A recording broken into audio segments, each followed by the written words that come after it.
वो पेड़ बहुत घना था। ठंड में भी उस पेड़ के पत्तों में हवा न लगती थी, मगर उस पेड़ पर किसी भी पक्षी का घोंसला नहीं था, क्योंकि उस पेड़ पर एक सांप रहता था। छोटी चिड़िया उड़ती हुई कौवे और कौवे के पास आती है। कौवे और कौवी, मैं इस जंगल में नई आई हूँ और मैं अपना घोंसला बनाने के लिए किसी सुरक्षित पेड़ की खोज में हूँ। खोज क्या करनी, वो सामने वाले पेड़ पर बना लो अपना घोंसला। घना भी है और पत्ते भी हैं। उस पेड़ पर तो ठंड में भी ठंड नहीं लगती। धन्यवाद, आपने मेरी मदद की। आप बहुत अच्छी हैं। चिड़िया वहाँ से चली जाती है। गोरी गोरी, अब खाएगा वो बड़ा सांप छोटी चिड़िया को। उस चिड़िया को क्या मालूम कि मैं जरा भी अच्छी नहीं हूँ। फिर कौवा और कौवी दोनों हंसने लग जाते हैं। चिड़िया घास इकट्ठा करती है, छोटे छोटे तिनके लाती है और अपना घोंसला बनाने का काम शुरू करती है। पेड़ की खोखर में बैठा हुआ सांप भी चिड़िया को देख लेता है। ये तो अकेली है, ना अंडे ना बच्चे। अगर अंडे होते तो क्या ही बात थी। शाम तक चिड़िया भी अपना घोंसला बना लेती है। मैंने घोंसला तो बना लिया, मगर इस पेड़ में तो खोखर है। अगर इसमें कोई सांप हुआ तो वो मेरे अंडों को पी जाएगा। मुझे जाकर देखना होगा। चिड़िया उड़कर पेड़ की खोखर के पास जाती है और डर जाती है। सांप सांप, यहाँ तो सच में सांप है। उन कौवों ने जरूर मेरे साथ शरारत की होगी। ना डरो चिड़िया, छोटी चिड़िया ना डरो। मैं बुरा सांप नहीं हूँ, मैं अच्छा सांप हूँ। मैं आपको नहीं खाऊंगा। सांप जी, मैं अंडे देने वाली हूँ। अंडे देने के कुछ दिन बाद ही मैं यहाँ से चली जाऊंगी। आप यहाँ रहें, यहाँ आपको कोई खतरा नहीं है, ना मुझसे और मेरे होते हुए ना ही किसी और से। मैं रक्षा करूँगा आपकी, मैं सेवा करूँगा आपकी। मेरे लिए कोई काम हुआ तो जरूर बताना। आज पहली बार देखा है कि सांप अच्छे भी होते हैं। जैसे इंसान बुरे और अच्छे होते हैं, जैसे चिड़िया बुरी और अच्छी होती हैं, कौवे बुरे और अच्छे होते हैं, ऐसे ही सांप भी बुरे और अच्छे होते हैं। आज से मैं तुम्हारा दोस्त हूँ। फिर चिड़िया वहाँ से उड़कर अपने घोंसले में बैठ जाती है। तुझे मैं नहीं खाऊंगा छोटी चिड़िया, मैं तो तुम्हारे ताजे ताजे अंडे पीऊंगा। हो हो हो हो हो हो हो। दिन गुजरते गए। कभी चिड़िया अपने दोस्त सांप के लिए कोई फल लेकर आती, तो कभी सांप भी अपनी झूठ मूठ की दोस्त के लिए दाना ले आता। कौवा और कौवी ये सब देखकर बहुत हैरान थे कि इतने दिन गुजर गए, मगर अभी तक सांप ने चिड़िया को खाया क्यों नहीं है। एक दिन गोरी कौवी चिड़िया से कहती है, चिड़िया, वो सांप तुमसे क्या बातें करता है? वो तो बहुत खतरनाक है। कवि, वो सांप खतरनाक होगा तुम्हारे लिए या फिर दूसरे पक्षियों के लिए। मेरा तो वो दोस्त बन गया है। ये देखो, ये दाना मेरा दोस्त सांप ही लाया है मेरे लिए। अभी वो नदी पर पानी पीने गया है और मैं उसके घर का ख्याल रख रही हूँ। ये सुनकर गोरी कौवी तो हैरान हो जाती है। दोस्ती, एक पक्षी की सांप से कैसे दोस्ती हो सकती है? क्यों नहीं हो सकती? वो सांप तो बहुत अच्छा है, वो मेरा बहुत ख्याल रखता है। तुमने बहुत अच्छा किया जो मुझे इस पेड़ पर घोंसला बनाने का मशवरा दिया। धन्यवाद गोरी बहन। ये सब सुनकर गोरी कौवी वहाँ से चली जाती है। गोरी, क्या कहा चिड़िया ने? कालू जी, मैं तो हैरान हूँ और परेशान भी। उस चिड़िया की तो सांप से दोस्ती हो गई है। ऐसा कैसे हो सकता है भला? इससे तो अच्छा था कि हम ही उस सांप से दोस्ती कर लेते। सब डरते हमसे फिर। वो तो एक अच्छा सांप है, हम तो ऐसे ही डरते रहे उस सांप से। तो क्या है, हम भगा देंगे उस चिड़िया को वहाँ से और हम करेंगे दोस्ती उस सांप से।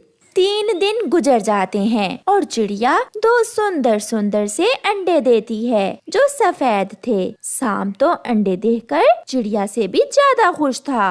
मेरा इंतजार खत्म हुआ। कई सालों के बाद ताजे ताजे अंडे पीऊंगा। मैं पहले पानी पी लूंगा और फिर बाद में अंडे पीऊंगा, ताकि अंडों का स्वाद मेरे मुंह में कई दिन तक रहे। जालिम सांप ऐसे खुद से बातें करता है। मैं अपने अंडों को अकेला छोड़कर कैसे भोजन लेने जाऊं?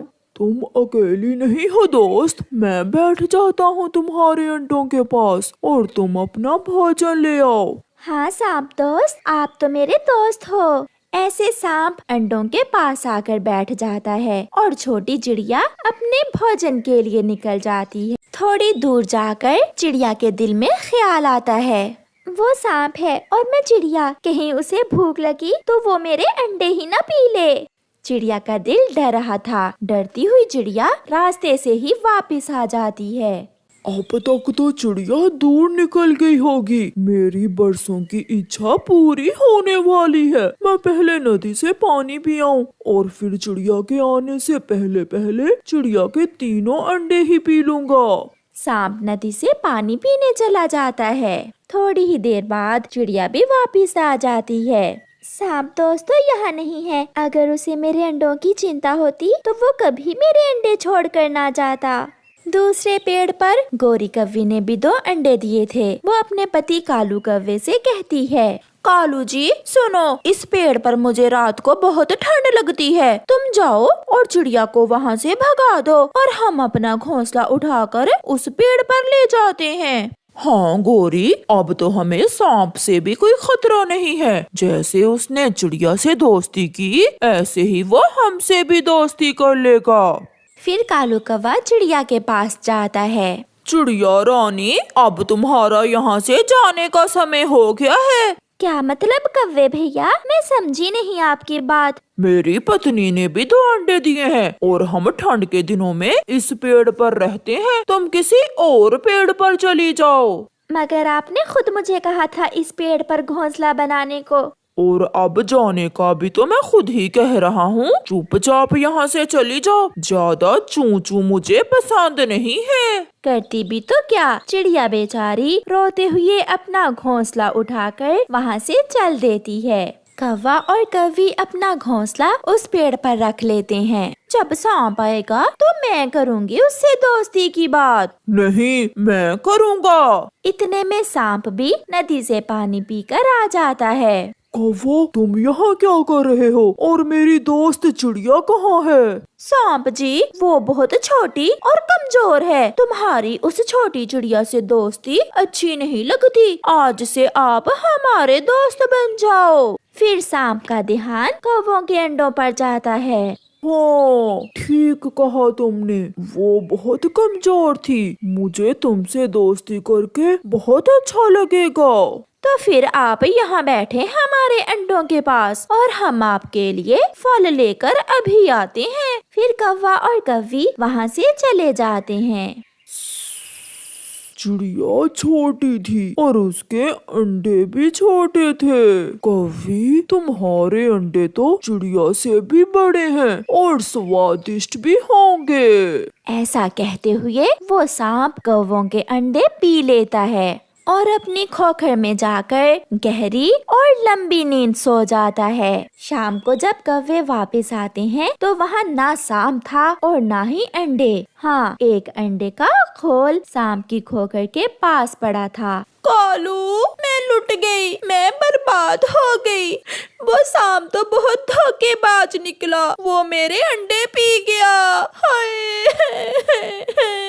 अगर हम यहाँ ना आते तो वो सांप चिड़िया के अंडे पीता, मगर हमने खुद ही अपने पंजों पर कुल्हाड़ी मार ली। फिर वो दोनों बैठकर रोने लग जाते हैं और चिड़िया दूर ऊंचे पेड़ पर अपने अंडों को लिए आराम से बैठी हुई थी। प्यारे दोस्तों, इस कहानी से हमें सीख मिलती है कि जो कोई गड्ढा दूसरों के लिए खोदता है खुद ही उसमें गिर जाता है और बुराई का अंजाम हमेशा बुरा ही होता है। आपका धन्यवाद। ढोल बज रहा था और वो कव्वी दुल्हन बनी बैठी थी। जैसे मैंने कहा है वैसे ही करना बेटी। माँ, आप चिंता न करें, आप तैयार रहना। जैसे ही मैं सीटी बजाऊंगी आप आ जाना। फिर कौवा दुल्हा आ जाता है और उन दोनों की शादी हो जाती है और वो कौवा अपनी दुल्हन को बिहा कर ले जाता है। ये घर मेरा अपना है। अभी अभी नया घर बनाया है मैंने। आप ये दूध पी ले, मैं आपके लिए फल लेकर आती हूँ। वो दुल्हा कौवा दूध का गिलास पी लेता है। जैसे ही वो दूध पीता है वो बेहोश होकर गिर जाता है। ये वाला दूल्हा तो बहुत जल्दी बेहोश हुआ है। गौरी कव्वी जल्दी से घर से सारे गहने, जेवर और पैसे एक बैग में डालती है और घर से बाहर जाकर एक सीटी बजाती है। झाड़ियों में छुपी उस कव्वी की माँ सीटी की आवाज सुनकर तुरंत बाहर निकलती है और अपनी बेटी के पास आ जाती है। माँ, काम हो गया, चलो भाग चलें। ऐसे वो कव्वी दुल्हन घर से नकदी और जेवरात लेकर भाग जाती है। सुबह हो जाती है। मैं लुट गया। वो धोखेबाज थी, उसने शादी का झांसा देकर मुझे लूट लिया। हो। वो बेचारा कौवा ऐसे रोता रहता है। माँ देखो तो, असली सोने के गहने हैं और साथ 10,000 भी। इस बार तो बहुत अच्छा शिकार मिला है। माँ, अब इस जंगल में कोई नया शिकार ढूंढते हैं। झरने पर कौवों का आना जाना है। मैं ये गहने बेच कर आती हूँ और तुम झरने पर जाकर नए शिकार की खोज करो। फिर वो माँ बेटी हंसने लग जाती हैं। तैयार होकर, ऐनक लगाकर और सर पर कैप रखते हुए वो कव्वी झरने पर जाती है। नहीं नहीं नहीं, कोई मुझसा हसीन नहीं। मैं हूँ काली काली काली, मेरी आंखें हैं मस्तानी। गौरी कव्वी झरने पर बैठी ऐसे गाने गा रही थी। देखा तुझे तो हो गए दीवाने, पाले तुझे तो ना हो मैंने का गम। टन टना टन टन। कवि, सुंदर कवि, ये झरना मेरा है। जंगल के सभी कौवे इस झरने पर सैर करने आते हैं। अच्छा सुंदर कौवे, फिर तो आप बहुत अमीर भी होंगे। हाँ, हीरे की अंगूठी और मेरी माँ के झुमके भी मेरे पास ही हैं। माँ तो मर गई थी। फिर तुम अकेले कैसे जिंदगी गुजार रहे हो? शादी नहीं की अभी तक? कोई आप जैसी सुंदर कभी पहले मिली ही नहीं, मिलती तो मैं शादी करता। गौरी शर्मा जाती है। नेक्स्ट शिकार तो बहुत आसानी से मिल गया। मैं भी किसी आप जैसे बड़ी बड़ी आंखों वाले कौवे की ही खोज में थी। लंबी लंबी टांगे, काले काले पंख, मोटी मोटी आंखें। तुम भी मेरे सपनों के शहजादे हो। अपनी तारीफें सुनकर वो कौवा तो खुशी से नाचने लगता है। तो फिर कल मैं आ जाऊँ आपको बिहाने? कल क्यों, आज शाम ही। नदी के पास पीपल के पेड़ पर घर है हमारा। ओहो, मैं तो भूल ही गई। हमारे परिवार की एक परंपरा है। बताओ बताओ, क्या परंपरा है? पहले दिन दुल्हन अपने दूल्हे के लिए कोई मीठी चीज खाने को लेकर आती है। आपको मीठे में क्या पसंद है? गुलाब जामुन। मुझे तो गुलाब जामुन पसंद है। तो फिर मैं जाकर तैयारी कर लूँ, आप भी शाम को आ जाना। गौरी चली जाती है। 1 2 3 4 5। गौरी बेटी, 5,000 में बिके हैं वो गहने। माँ जल्दी करें, अगला शिकार बहुत अमीर है। मैंने उसे अपने जाल में फंसा लिया है। वो आज शाम को ही मुझे बिहाने आ रहा है। बेटी, इतनी जल्दी कैसे होगा सब? माँ, मैं तैयार होकर दुल्हन बनती हूँ, तब तक आप मिठाई की दुकान से गुलाब जामुन लेकर आएं। फिर गौरी की माँ गुलाब जामुन लेने चली जाती है और गौरी कव्वी आईने के सामने बैठकर तैयार होने लगती है। हाँ हाँ हाँ हाँ, ला ला ला ला, मोटी मोटी आंखें, लंबी लंबी टांगे। मैंने तो पहले कभी खुद पर इतना गौर ही नहीं किया। मैं तो बहुत सुंदर हूँ। ऐसे सोचते हुए वो कौवा भी तैयार हो रहा था। फिर शाम को गौरी कव्वी दुल्हन बने अपनी माँ के साथ अपने दूल्हे का इंतजार करने लगती है। माँ, गुलाब जामुन में बेहोश करने वाली दवा मिला दी है ना? हाँ हाँ बेटी, मैंने दवा मिला दी है, मगर अभी तक वो कौवा आया नहीं। माँ, वो जरूर आएगा। जितनी तारीफें की है मैंने उसकी, वो जरूर आएगा। वो अपने घर के बाहर बैठी हुई थी। दूर से गौरी कव्वी दुल्हन एक कौवे को सर पर पगड़ी पहने हुए आता देखकर खुशी से उछलने लगती है। माँ, आ गया, वो पागल लुटने के लिए आ गया। सॉरी, मुझे थोड़ी देर हो गई। नो प्रॉब्लम मेरे दुल्हा जी। फिर उनकी शादी हो जाती है। ये लो गोरी बेटी, ये गुलाब जामुन साथ ले जाओ। ऐसे वो कौवा अपनी नई नवेली मगर फराडन दुल्हन को साथ लेकर चला जाता है। क्या मैं सच में बहुत सुंदर हूँ? तो और क्या, पूरे जंगल में कोई भी कौवा तुम जैसा नहीं है। आपने वो हीरे की अंगूठी और अपनी माँ के गहने कहाँ रखे हुए हैं? दुल्हन जी चिंता ना करो, मैंने वो उस संदूक में संभाल कर रखे हुए हैं। आप तो बहुत सियाने हैं। ले ये गुलाब जामुन खा लें, मैंने अपने हाथों से बनाए हैं आपके लिए। वो कौवा एक ही गुलाब जामुन खाता है और वहीं गिर जाता है। लगता है माँ ने बेहोश करने वाली दवा कुछ ज्यादा ही मिला दी थी गुलाब जामुन में। गोरी कौवी जल्दी से संदूक खोलती है और सारा माल समेटकर एक थैली में डालती है। माफ करना बुड्ढे कौवे, मेरा तो धंधा ही यही है, ये प्यार व्यार हमसे नहीं होता। गोरी वहाँ से भाग जाती है। मैं लुट गया, वो कौवी तो धोखेबाज थी, वो मुझे चूना लगा गई। हाय मेरी किस्मत। गोरी और उसकी माँ अगले जंगल में नए शिकार के लिए पहुँच गई थीं। 2 दिन बाद गोरी कौवी और उसकी माँ नदी पर बैठी हुई थीं कि वहाँ एक कौवा आ जाता है। आप नहीं आई हैं इस जंगल में? हाँ बेटा, ये मेरी बेटी है, हम आज ही आए हैं इस जंगल में। मैं अपनी बेटी की शादी करने के लिए कोई कौवा ढूंढ रही हूँ।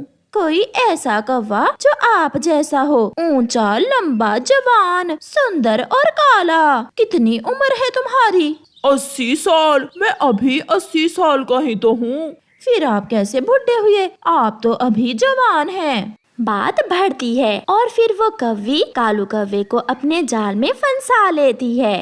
आप तैयार रहना, मैं शाम को ही आपको बिहाने आ जाऊंगा। मैं इंतजार करूंगी सुंदर कौवे। गोरी और उसकी माँ चली जाती हैं। वहाँ एक तोता आ जाता है। मैंने सब सुन लिया है, ये कौवी बहुत बड़ी धोखेबाज है। ये कौवों से शादी का चक्कर चलाकर उन्हें लूट कर भाग जाती है। तोते, क्यों मेरे अरमानों पर पानी फेर रहे हो? मैं सच कह रहा हूँ, कुछ दिन पहले ही इस कौवी ने हमारे जंगल में एक कौवे को ऐसे ही लूटा है। शादी तो मैं करूँगा इससे, मगर इस बार ये भाग नहीं सकेगी। मैं सुंदर हूँ क्या? बाकी सब पक्षी तो मुझे बुड्ढा कहते हैं।